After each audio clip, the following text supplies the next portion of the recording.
After those two planes hit the Twin Towers, terrorists on board two other planes were heading to Washington, D.C. One came down in Pennsylvania, the other hit the Pentagon.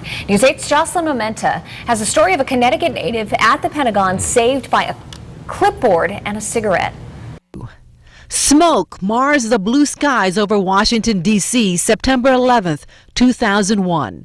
Amid the rubble, I just took a breath in and I realized I was alive. Dan Holdridge was heading to the Naval Command Center inside the Pentagon.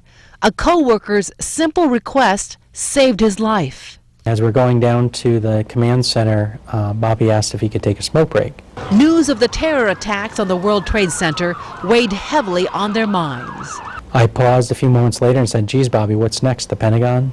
And then 3, 2, 1, boom, the blast went off. A clipboard not usually in hand was another blessing. From underneath rubble and what have you, I had flipped my clipboard and saved my face. What happened that day? People started yelling to us, "You've been hit, you've been hit." And I didn't know what that was about, but I looked down and I was covered in blood. Is forever ingrained in his memory. You could smell burning flesh. We could smell jet fumes. There was a lot of chaos all around. 184 victims died when an American Airlines jet struck the defense center of the country. We were 10 feet away from Naval Command. And everyone had perished inside there. I would have been 185 and Bobby would have been 186. No one's going to solve their problems by burning of Bibles or any other materials.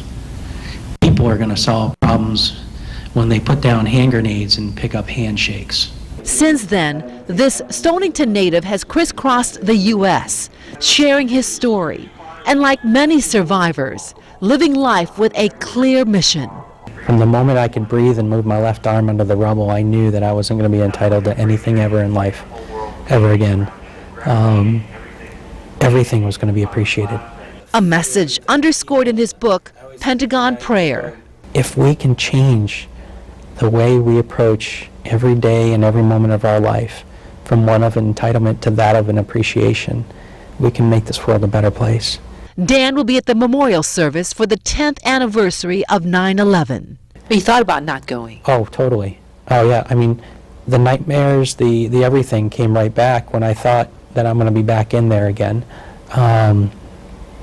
But I got to overcome that, you know? Life is about facing the challenges. For Dan Holdridge, it is about celebrating an unyielding America, united in spirit against the threat of destruction. Jocelyn Momenta, News 8.